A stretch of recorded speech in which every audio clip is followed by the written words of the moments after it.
What got you there with What got you there with Shonda Laney? What got you there with Shonda Laney? What got you there with Shonda Laney? What got you there with Shonda Laney? What got you there with Shonda Laney?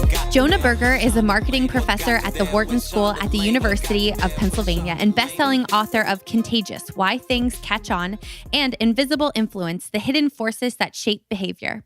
Dr. Berger has spent over 15 years studying how social influence works and how it drives products and ideas to catch on. He's taught Wharton's top-ranked online course, published dozens of articles in top-tier academic journals, consulted for a variety of Fortune 500 companies, and popular outlets like the New York Times and Harvard Business Review often cover his work. Hey guys, I want to tell you about the brand I'm obsessed with right now. And you guys know I'm pretty obsessive about the brands I work with, especially when it comes to athletic apparel. You guys need to check out 10,000.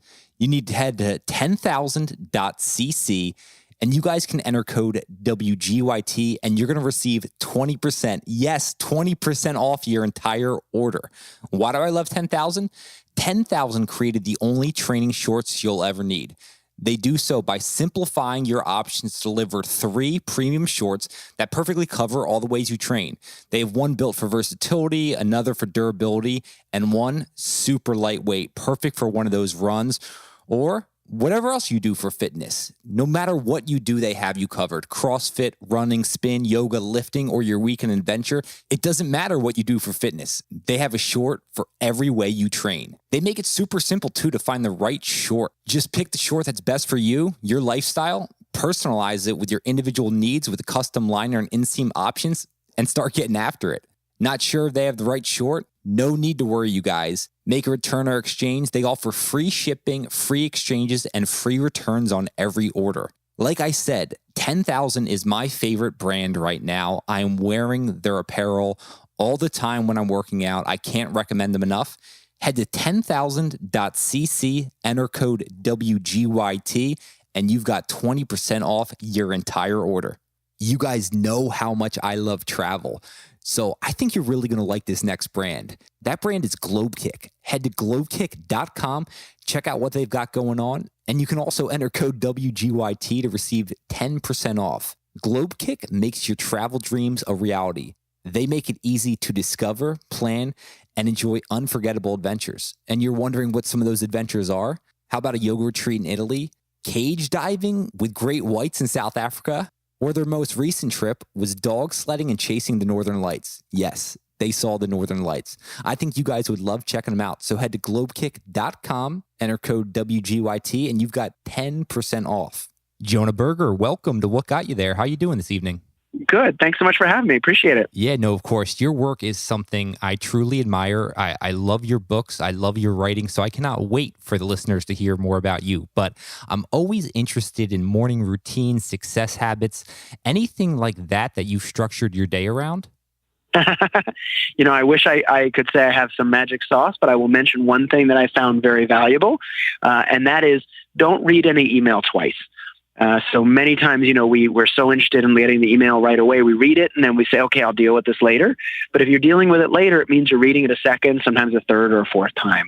And so what it means is, hey, don't start doing your email unless you're ready to take the time to answer it. But when you're ready to take the time to answer it then, unless it's really, really important, so it doesn't take more time later on. That's some of the best advice I ever received. Now that I've done that, I absolutely love that. So great impact there you're already having with the listeners. You're interested in protecting your time. How do you divide your time up throughout the day? It's a hard question. I think it's very easy to let small stuff take over. And it's very easy to feel like we're making progress, even though we're not making progress on the things we care most about. And so I think it's important to be an architect with your time. Step back a little bit and say, hey, not just, what's important now, but by the end of the week or the end of the day or the end of the month, what are those big things I want to make sure I get done? Sketching out and spacing out time for those things to make sure you get to them. And then the small stuff will fit in between. Sketching out the big stuff. We're just into 2019 here. Do you do anything at the outset of a new year? I think the new year can be a great time for people to sketch out the future. For me, it's not always the New Year's as much as when projects begin and end. So I'm about to turn in a big new book that I'm working on, for example. And once that settles down, then I'll worry about the next thing. But for the moment, that's kind of getting all my focused attention. Gotcha. Okay, let's dive into your backstory a bit. You seem like you really enjoy solving people problems. Where's the interest in your current work? How did you first get started in this field? I've always been curious about human behavior. I'm not necessarily a great behavior myself. I don't always do things that were rational or make the most sense. But I'm always interested in understanding, well, why does that happen? Why do I and others do things that don't always make sense? And even when we do make sense, how does that lead certain products, ideas, and behaviors to catch on? Even when I was young, I was always interested in sort of the hard sciences, the math and computer science and those sorts of things. And as I got older, I wondered whether we could apply those same tools of rigorous experimentation and statistics and model and so on to more social questions like, why do some things become popular? And so I've gotten a nice opportunity to be able to do that in the last few years. Well, I'm glad you took advantage of that opportunity because I first came across you from your book, Contagious, Why Things Catch On. I absolutely love it. What truly led to you being interested in this topic and then going down the rabbit hole to actually write a book? In graduate school, but also in undergrad, I got started working with a professor who was interested in rumors and urban legends, interested in why some rumors, catch on and diffuse, and why some urban legends become popular. People often think I got interested because I was, on social media ahead of the curve, but it wasn't that at all. It was sort of old, traditional, face-to-face word of mouth, and thinking about, well, what about those things made them more likely to be shared? One of my first big projects in the space was looking at actually the New York Times most emailed list. So, looking at the newspaper and saying, God, some articles are more emailed than others. What about them makes them more likely to be shared? But as these projects sort of built on one another, we began to get a learning of what drives sharing in the first place. I think when we look online in particular, we look at the grocery store, we look at whether it's a product or service, we often think it's luck or random why some things catch on. They got really lucky, or it's chance why this particular campaign went viral. But if you actually dig into the data a little bit, if you step back and look at whether it's thousands of New York Times articles or tens of thousands of brands or millions of purchases, and you look across the successes and the failures, you start to see some really interesting patterns that we've been able to codify and put into some frameworks. So have we oversold online virality in comparison to word of mouth and the importance of that? I think we have, unfortunately. So, when Contagious first came out, everyone thought I was all about going viral. That was the goal, right? How can we make something viral? And actually, nothing could be further from the truth. I think that it's great to get people to share things, but only a small portion of sharing is actually online. And viral, while it's great, is often a flash in the pan. It's much more important to do what I'll call each one reach one. Or how can we make sure each potential or existing customer who heard about us or knows about us tells just one other person about our product or our service or idea? Not as sexy as a viral video, but it's equally, if not more important. And so the question really at its core is, how can we turn customers into advocates? Even if we're a small business or we only have one or two customers, how can we get those people who like us already to tell just one or two more people about us and become a mouthpiece for our brand?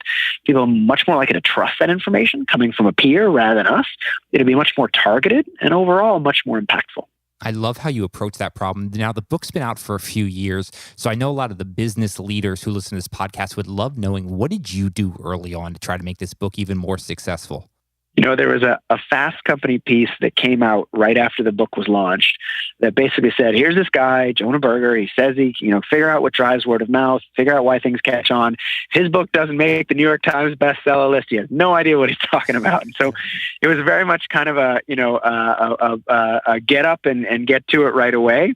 But really what we did is we thought a lot about the principles in the book and how to play them out in the actual marketing of the book. So take social currency, for example, the idea that, we talk about things that make us look smart and special and in the know.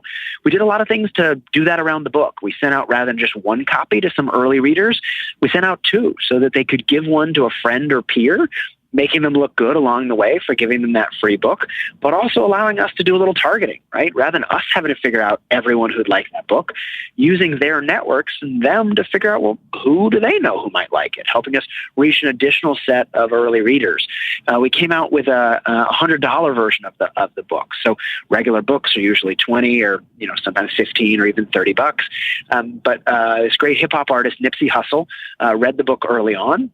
and applied that idea of social currency, came out with a mixtape that was $100. So he said, look, rather than doing mixtapes, which are $5, I'm going to come out with a $100 mixtape. It's going to be limited edition, going to be signed and numbered, and come out with a ticket to a concert. So we very much built on that idea, did the same thing with a book, came out with a black cover version of Contagious that was signed and limited edition and sold out pretty much right away. So those are just a couple of examples, but for each of the principles in the book, we really tried to say, well, how can we not just talk about this idea, but live this idea? And I think that really helped it get off the ground from the beginning.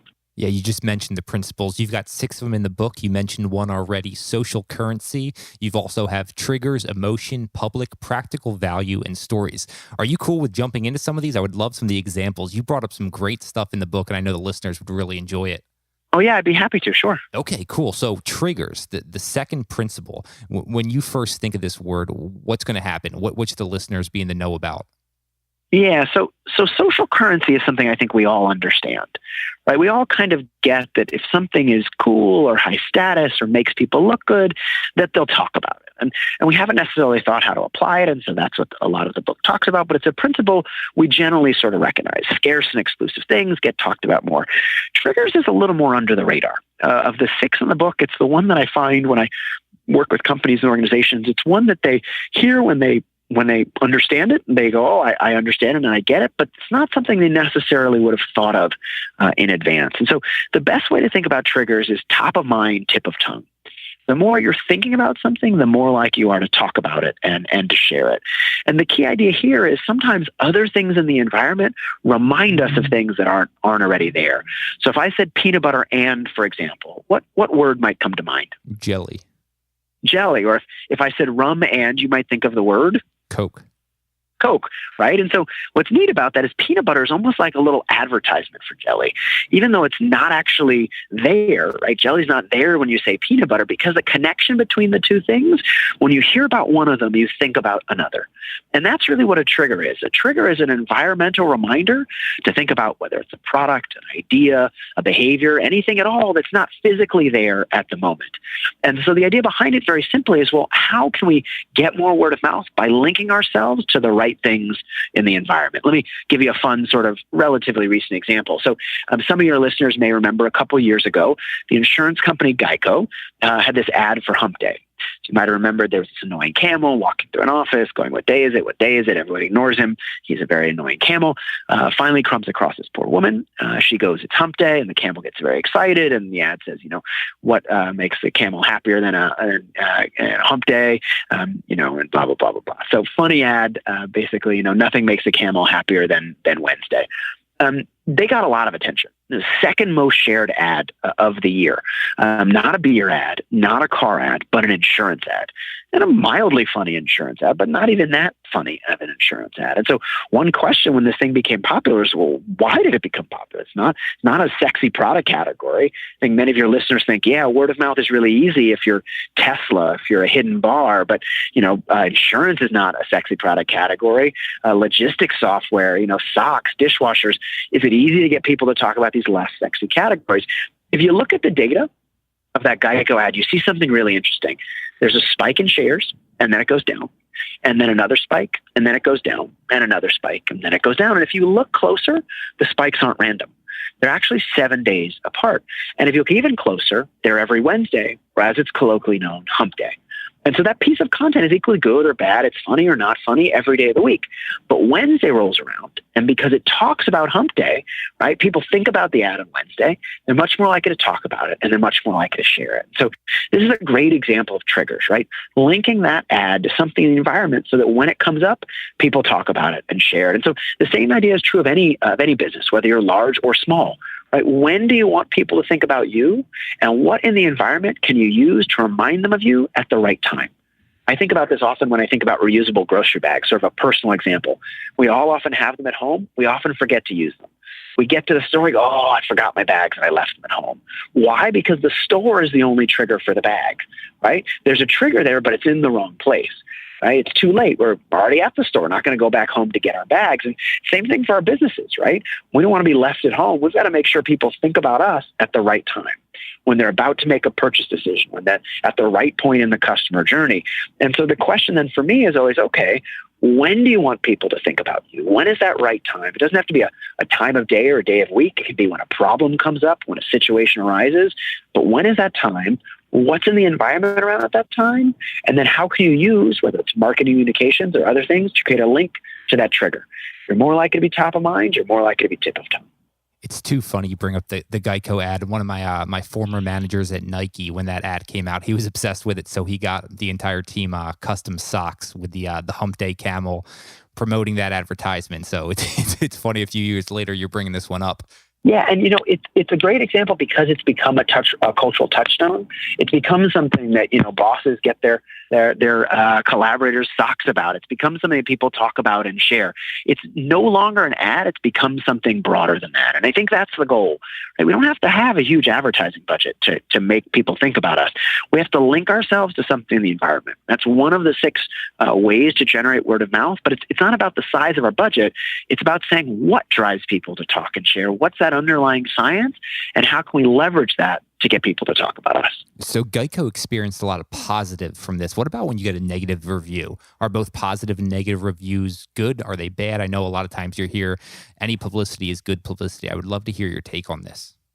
Yeah, so we did an interesting study to test this because I think this is a great case, and this is why science exists, where there are 2 competing intuitions.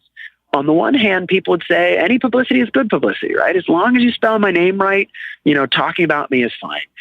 At the same time, there are lots of examples where negative publicity hurts, right? You think about movies that tank because it gets lots of negative reviews early on.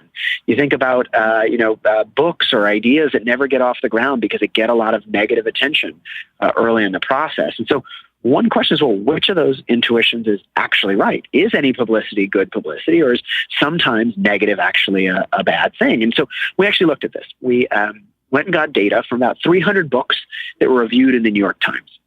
And we coded those reviews as whether they were positive or negative. And we also looked at how famous the author was who wrote them. So is this the author's first book, second book, and so on? Was it a well-known author or an unknown author?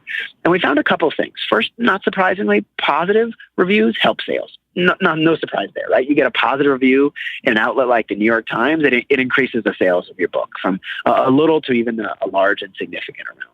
But second, and more interesting, there were effects of negative publicity, but they weren't as simple as you might expect.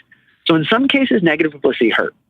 If you were a well-known author, for example, like a John Grisham or a Stephen King, someone that lots of people knew already, the negative publicity hurt. It decreased sales. But if you were an unknown author, a first-time author, an author that people didn't know much about already, their negative actually helped. It boosted sales. And if you think about why, it's very subtle, but it makes a lot of sense. If people already know you, negative can increase awareness. If they're already aware that you have a product or service out, the negative attention is going to make them more aware that your thing exists. It can only hurt their evaluation of what you're offering. But if people don't realize you exist, then even negative can be a good thing, essentially because it acts like a trigger, right? That reminds people that you're actually out there, that your product or service exists, and it gives them an opportunity to think about you and purchase you in the future. And so by no means am I suggesting your listeners should go out and court negative reviews or court negative attention, but I think negative can actually be a big opportunity. One, because it can raise awareness among a set of people who might not have known about you previously. So I would encourage everyone to write reviews about you, even if they don't necessarily like you. But two, it's a great opportunity for market research. Right? Because if a lot of people are giving you negative feedback, right, it's not a word of mouth problem, it's a product problem. A bunch of people have told you your product or service has an issue, and if you're not fixing it, you're missing an opportunity. If you're a hotel and every day, 5, 10, 15, 20 people get online and say the beds are uncomfortable, you don't have a word of mouth problem, you need to go fix the beds. And a bunch of people have given you free research to be able to do that. And so to me, word of mouth, whether it's positive or negative, is a great opportunity. Negative reviews are a great opportunity to learn and fix the product, but also to make that customer whole. If you're an airline and you get negative attention, people had a bad experience, well, reach out to that customer and say, how can we make it better next time?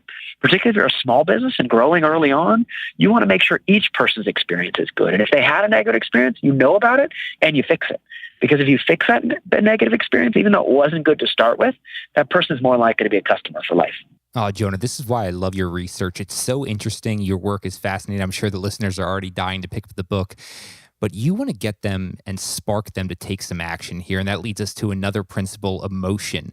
And I'm curious, what emotions do you find most valuable say it with launching a new product or a brand's coming out with something? What are we trying to get the listeners to do?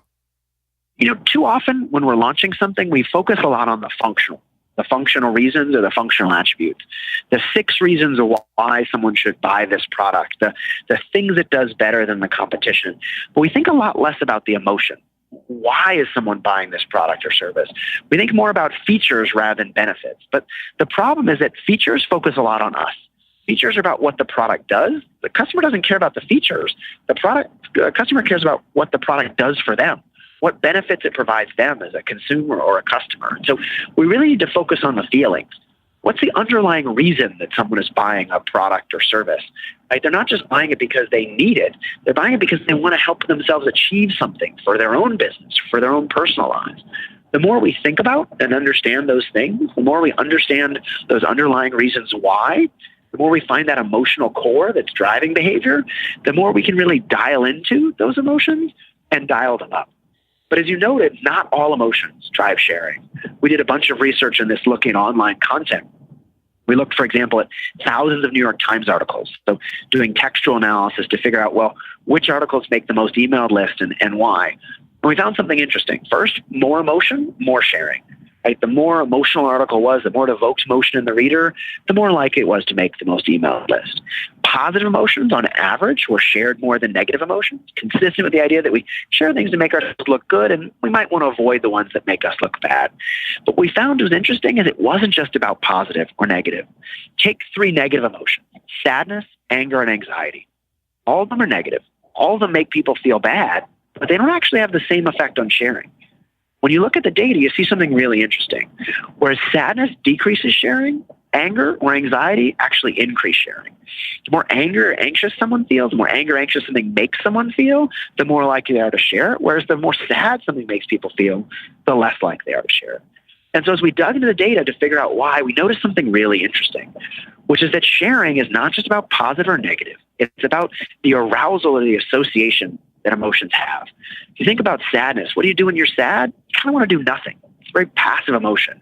Whereas if you're angry or anxious, you want to take action. You want to yell at someone, you want to throw something, you want to do something. And so emotions that are associated with action tendencies, these high arousal emotions, whether positive or negative, drive people to share. So on the positive side, not just enough to make people feel good. You have to evoke things like surprise or inspiration. Humor is also a high arousal, positive emotion. And on the negative side, we tend to avoid negative. We tend to think negative is bad. But to the degree that we're solving a problem that makes someone angry or anxious, negative can actually be a good thing if it fosters action. And so if you think about it, for example, you look at negative reviews online that get a lot of attention, or you look at funny YouTube videos that get shared, they both have the same underlying thing, which is they're action-associated emotion. Not just about emotion, it's about those high arousal emotions that drive people to share. Is there a particular brand that comes to mind for you, whether they instill angry emotions or positive? You mentioned Nike a couple minutes ago, and let's think about what Nike did now probably about 6 months ago with Colin Kaepernick, right? They didn't just pick an emotion that what he had done, anger in some cases about the fact that he wasn't picked up by another team, anger in other cases on the other side of the stage or the other side of the audience, people that thought that the NFL was giving attention to these players, but because it evoked those high arousal emotions, it didn't just go by. Got a lot of attention. It got people talking and sharing. It created controversy, which often creates more conversation. And I think if you look at what Nike's been good at over time, they got away from that more recently, but what they've generally been good at over time, and hopefully will come back to, is really evoking emotion in the listener, in the audience member. Really thinking about, well, why does someone care about sport? It's not just about technical goods. It's about what sport allows us to do and allows us to achieve. And when we tap into those deeper emotions, we're not only getting people interested in what we have to offer, we're really bonding them to the brand.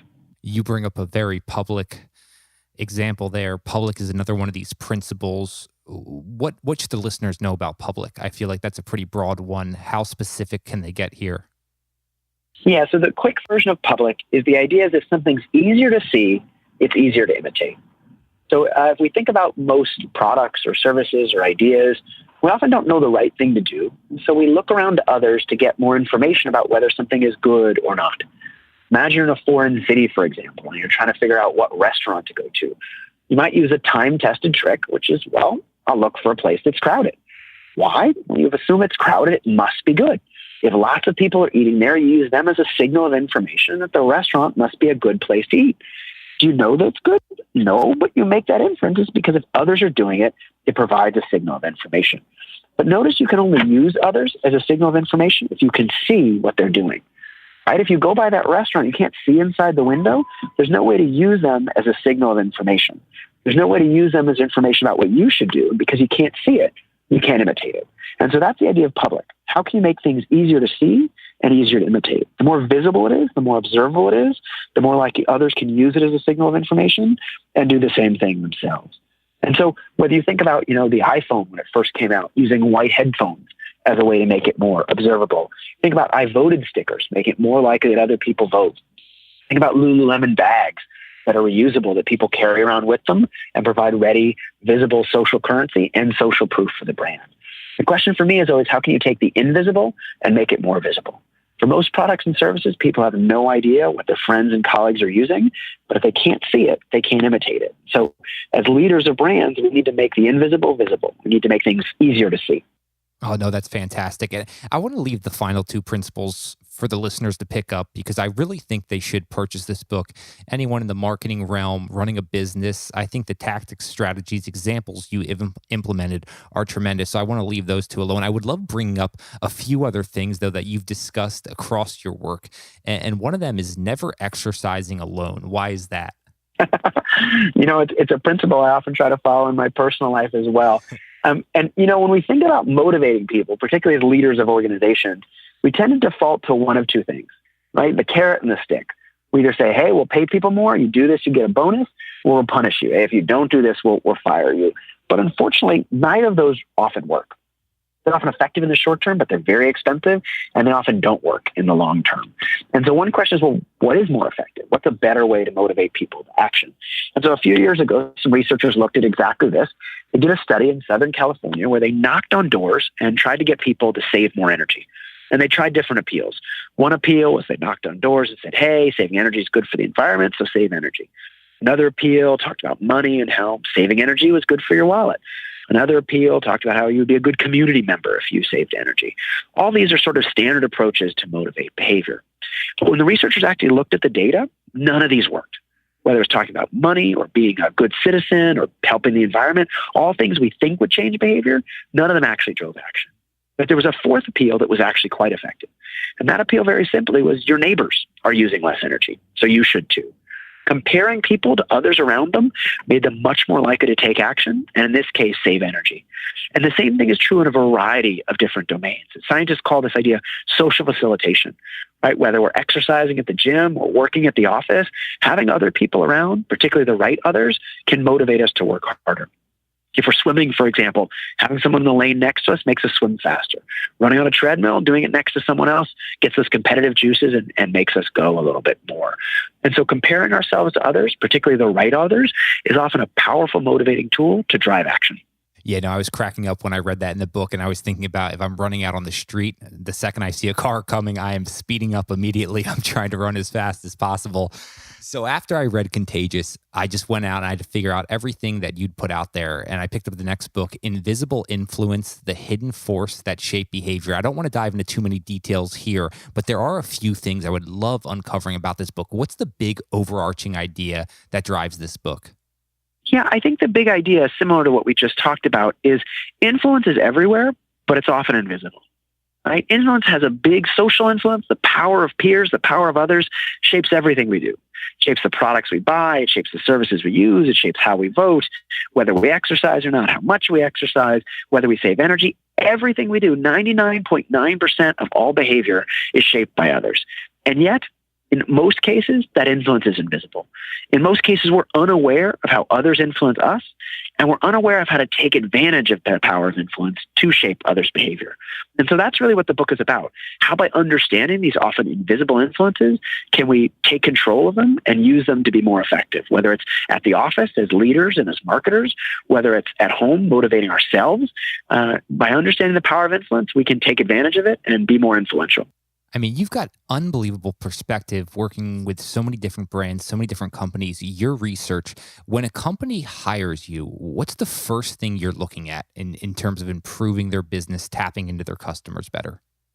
I find most businesses don't understand their customers enough. They don't really understand not just who their customers are, but why their customers are there, what their customers are looking for, what that customer journey looks like, what's driving their customers' behavior. And so that's where I start almost all of my projects, not with the application or the final ideas or the strategies, but understanding those customer needs, putting myself in the customer's shoes and really understanding what they need to change their behavior, whether it's working with a big company like the Googles or Facebooks, or whether it's looking with a small chain of dry cleaners, starting by understanding, well, why does someone use dry cleaning? When does someone go to dry cleaners? Why do they pick one dry cleaner versus another? I've gotten a chance to learn about a lot of industries by understanding the customer behavior in those industries. And I think once you really understand your customer and your customer needs and put that customer first, the applications become easy. Once you have that customer insight, you need to understand how to change behavior. And that's where books like Contagious and Invisible Influence and many others help. But once you start with that understanding of the customer, that's really where it all begins. I would love to have the listeners really walk away with one very important thing. And I know a lot of them deal with groupthink and they're wondering, how can they avoid groupthink? And I know you did some research into this. Can we dive into that for a little bit? Sure. And groupthink is the downside of social influence, right? Social influence can be a great thing. It often helps us make better, faster, easier decisions, but it can also make us worse off. It can make us lead to worse decisions. It can lead groups to make worse decisions than people would have made by themselves, which is the whole point of the group, right? The group is hopefully we get together as a group, we do better off. Sometimes groups do worse. And so when does groupthink happen? And if you think about it, it comes back to the idea we discussed earlier. We discussed that concept of public, easy to see, easy to imitate. And that's the challenge of groupthink, right? We often imitate others, but we can only imitate what we can see. And so if we're in a group setting and we want people to imitate others, then we need to make it more visible what they should be doing. And we need to make it easier for them to see what others' opinions are, because then they're going to be more likely to imitate them. If we want people to avoid the crowd, if we want people to have that independent information, then we need to make their opinions less visible. We need to have people vote before they get into the meeting, for example. We need to have people write down their opinions so they're not shaped by the group. Right? And so we need to think about, well, whether we want influence or not, and whether to make something public. Groupthink is a downside of social influence, but we can take advantage of its upsides if we understand how it works. Yeah, what I loved about the book is you show how you can take advantage of the upside there. So I'm so glad you brought that to attention. The book was Invisible Influence, the hidden force that shapes behavior. I love hitting on a few quick hit questions here. One of them is, who's the most impressive person you've had the opportunity to be around? Oh, goodness. I don't think there's one person that I find most impressive. I always try to notice different things about different people that I find impressive and borrow and try to emulate the best pieces. Someone once said, you're the combination of your 5 best friends. And I think that's a great phrase. Understanding what makes whoever you notice successful and borrowing the pieces that you like is a great place to start. Borrowing the pieces you like. I absolutely love that. What about with consuming new knowledge, whether that be books, podcasts? What specifically do you focus in on? And are there anyone you want to bring to attention? I think it's really easy to get stuck in our own rut. I think it's really easy to become aware of the same sources because they're, popular in the industry we use, the same outlets because our peers use them. I often find it's really interesting and enjoyable to interact with people from different disciplines or different areas. Most of my best research ideas have not come from going to conferences within my discipline, but actually conferences from outside my discipline. That's why I find things like CEO summits so valuable when there are CEOs or business leaders, even small business leaders from different industries who are all dealing with the same problems in some sense, but from a very different vantage point. And so I find it's often valuable to get insights from outside the area we work in rather than inside. And that's one of the main reasons I launched this podcast. So I love you brought that up. What's the nicest thing anyone's done for you? I don't know what the nicest thing is, but I know a nice thing, which is anytime someone finds the research that I or others I know have done valuable, I always find it really enjoyable. Academic research, we do it with the idea of discovering knowledge, but sometimes it doesn't get used. And so when people actually find that work and find it valuable and are able to use it and makes a difference in their own business, nothing makes me happier. Oh, that's fantastic. So Jonah, you mentioned you're working on another book. Are you able to preview what that might be? I'll give you a 30-second pitch. So it's called The Catalyst, and the subtitle is How to Change Anyone's Mind. And the very simple idea is, whenever we try to change someone's mind, we think it's about pushing. We think it's about giving more information. We think it's about pressuring harder, better sales tactics, being more persuasive, being more convincing. But there's another side to influence, because often pushing doesn't work. Often we push and we push and we push and there's no change. And if you actually look at an analogy to chemistry, catalysts in chemistry are quite interesting. They don't create change by pushing harder, adding more energy. They actually create an alternate path that requires less energy. Why? Because they remove the barriers to change. They don't push harder. They figure out what the barriers are that are preventing change and remove them. Think about a car, for example. You're on an incline on a hill, starting your car, you press on the gas, it's not going anywhere. That's often what we do. We push harder, we press on the gas. But sometimes we just need to depress the parking brake. Sometimes there's a barrier that's getting in the way of us moving that we're not aware of. And so this book is all about discovering what those barriers are and how to mitigate. I cannot wait to get my hands on a copy of that. Your other two books, Contagious, Why Things Catch On, and Invisible Influence, The Hidden Force That Shape Behavior. Jonah Berger, this has been an absolute blast for me, a real honor. Where can the listeners best stay connected with you? You can find my books any place where books are sold. You can find a bunch of free resources on my website, which is just jonahberger.com. And you can find me at J1Berger on Twitter. Jonah Berger, thank you for joining us on What Got You There. No problem. Thanks so much for having me. Hey guys, I want to tell you about the brand I'm obsessed with right now. And you guys know I'm pretty obsessive about the brands I work with, especially when it comes to athletic apparel. You guys need to check out 10,000. You need to head to 10,000.cc and you guys can enter code WGYT and you're going to receive 20%. Yes, 20% off your entire order. Why do I love 10,000? 10,000 created the only training shorts you'll ever need.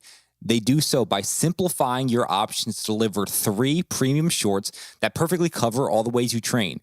They have one built for versatility, another for durability, and one super lightweight, perfect for one of those runs or whatever else you do for fitness. No matter what you do, they have you covered. CrossFit, running, spin, yoga, lifting, or your weekend adventure. It doesn't matter what you do for fitness. They have a short for every way you train. They make it super simple too to find the right short. Just pick the short that's best for you, your lifestyle, personalize it with your individual needs with a custom liner and inseam options, and start getting after it. Not sure if they have the right short? No need to worry, you guys. Make a return or exchange. They offer free shipping, free exchanges, and free returns on every order. Like I said, 10,000 is my favorite brand right now. I am wearing their apparel all the time when I'm working out. I can't recommend them enough.